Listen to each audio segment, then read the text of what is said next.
What's going on, family? Welcome to another episode of the Season Monroe Show. I am your host, and today we're here to talk about Twisters.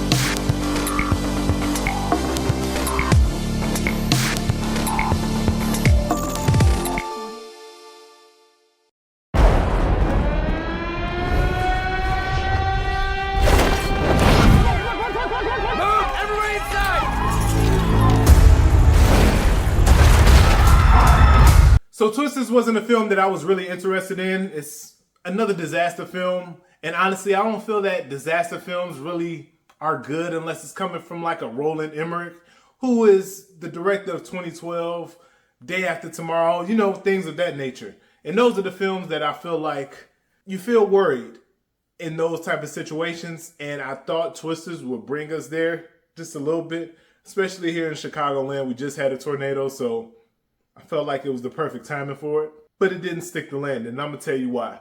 This film cost over $200 million to make. The problem with that is I don't feel like in today's climate that this film is going to make its money back or even become profitable. That's one of those things that's just out of the question. Don't think this is going to be a profitable film. It may make the $200 million, but as far as profit, don't think it's going to get there, especially with the marketing budgets, all that other great stuff. Not happening. This film, it started off very cheesy and it felt very cheap when I was watching the opening scene.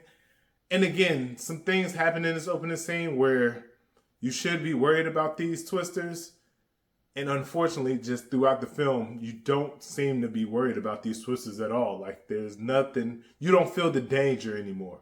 And then it starts to creep over into this other storyline about real estate sharks and all this other great stuff. And it was just like, all right, like no one really cares about that. That's not what I'm here for. Then it goes into a love story, which normally that's what's happening in these films. The ending scene kind of pissed me off. Well, we're not going to get into it. I don't want to ruin it for you guys.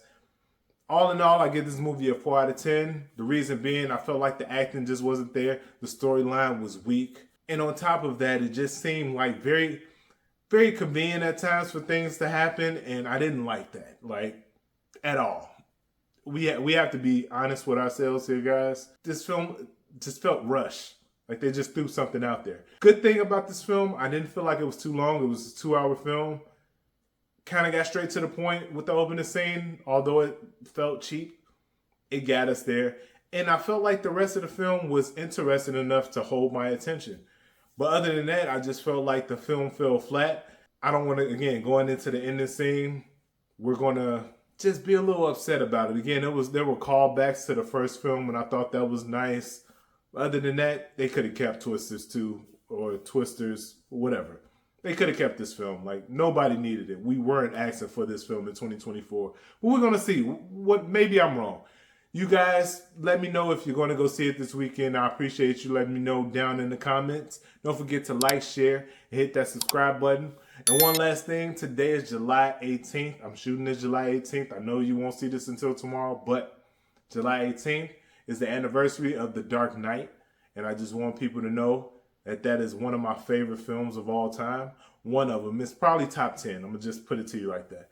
It's one of those films, the opening night, I remember going to see it at least twice the opening night, but I've seen it in this theatrical run about 5 or 6 times. Like, and this is a time where early premieres were at midnight. So I went and watched the midnight show. Then I went to go watch a 3:30 show on the IMAX. Like, I remember this like it was yesterday. It's crazy. And it was like 16 years ago.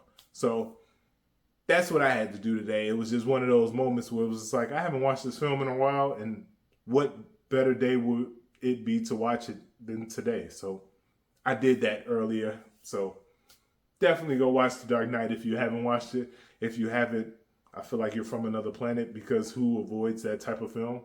But yeah, I appreciate you guys for tuning in. Don't forget to like, share, hit that subscribe button. I'll see you guys next time. Peace.